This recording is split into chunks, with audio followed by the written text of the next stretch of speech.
stick you. Get away, all of you.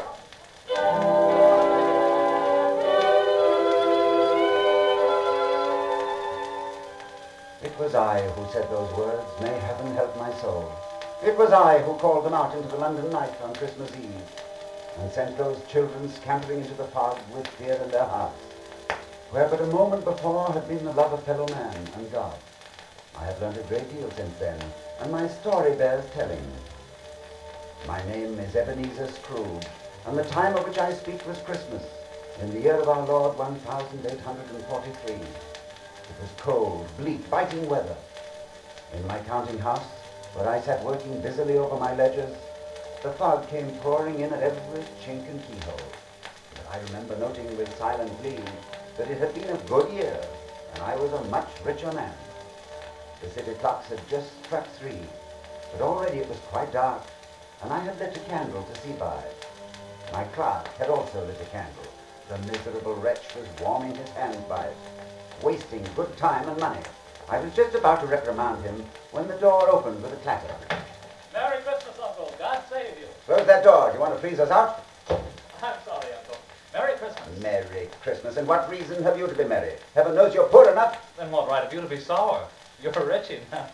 This is a place of business, nephew. I'll thank you to leave us alone. No, don't be angry, Uncle. What else can I be when I live in such a world of fools? Merry Christmas. Humbug. What does it mean but a time for paying bills without money? A time for finding yourself a year older, but not an hour richer? If I had my way, every fool who goes about with Merry Christmas on his lips should be boiled in his own pudding and buried with a stake of holly through his heart. Now, get out. Uncle Ebenezer, if you'll only... Keep Christmas in your own way and let me keep it in mine. But that's just it. You don't keep it.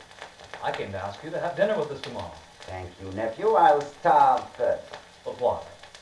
We don't want anything from you. We ask nothing of you. Really? Not even a gift for your charming wife? A bauble for your pretty little child? Oh, come. I'm sorry you don't understand, Uncle. I came here purely out of the Christmas spirit. And when you go, will you please take it with you? Good night, nephew. Good night, sir. Merry Christmas! Humbug!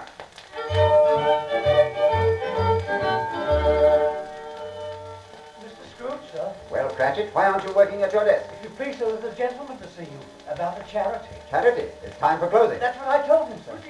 Good evening, sir. Scrooge and Marley's, I believe. Have I the pleasure of addressing Mr. Scrooge or Mr. Marley? Mr. Marley has been dead these 7 years. He died 7 years ago this very night. On Christmas Eve? Oh, a pity. But we have no doubt his liberality is well represented by his surviving partner. Mr. Marley's liberality was matched only by my own. As you know, Mr. Scrooge, at this festive season of the year, we attempt to make some slight provision for the poor and the destitute. Many thousands are in want of the common necessities of life, and many thousands are in want of common comfort, sir. Oh, dear, dear, are there no prisons? Why, yes, sir. Plenty of prisons. And the union workhouses, aren't they still in operation? Yes, they are, Oh, sir. I was afraid from what you said that they weren't. I'm very glad to hear it. Oh,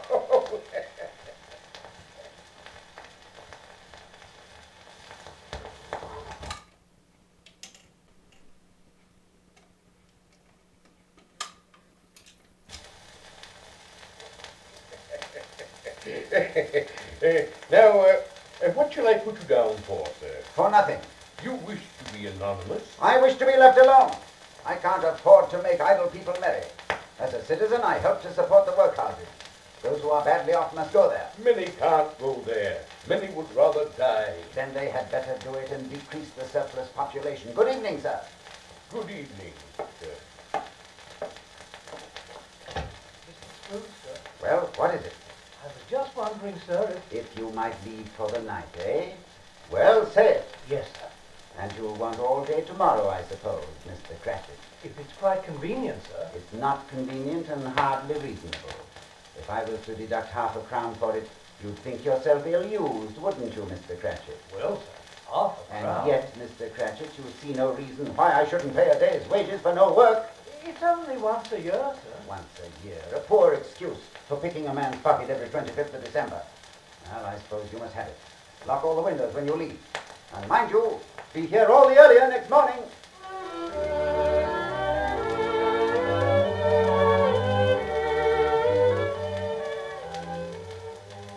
But no twinge of conscience that fateful Christmas Eve, no pang of remorse, no sense of guilt, for I had never known these weakling sentiments.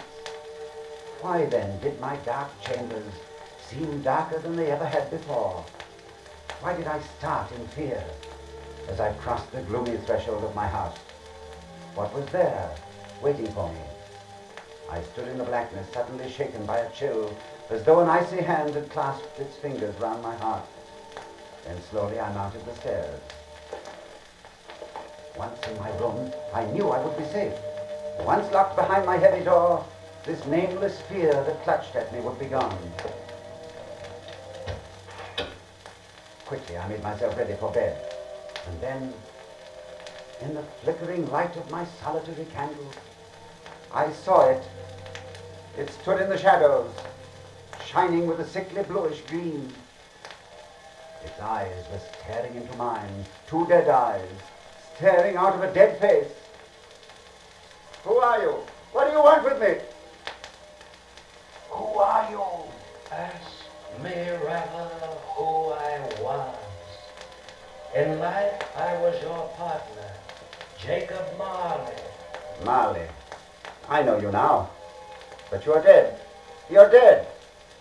Why have you come here? It is required of every man that the spirit within him should walk abroad among his fellow men, and travel far and wide. And if that spirit goes not forth in life, it is condemned to do so after death. No, stand back. His spirit is doomed to wander through the world and witness happiness it cannot share, but might have shared on earth. You are fettered. You're in chains. Tell me why. I wear the chain I forged in life. Of my own free will I wore it. I made it link by link and yard by yard. Is its pattern strange to you?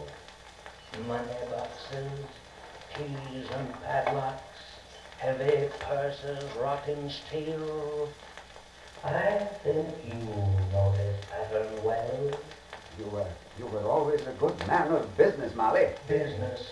Mankind was my business. Charity, mercy, forbearance were my business. But I turned my back on these and looked for wealth. I suffer for it now. But you are 7 years dead. You are beyond suffering. Hear me, my time is nearly gone. As I have suffered, so will you. For your life is mean. Your soul is shriveled, as mine was. But while that life still beats in you, you have yet one chance, one hope of escaping my fate.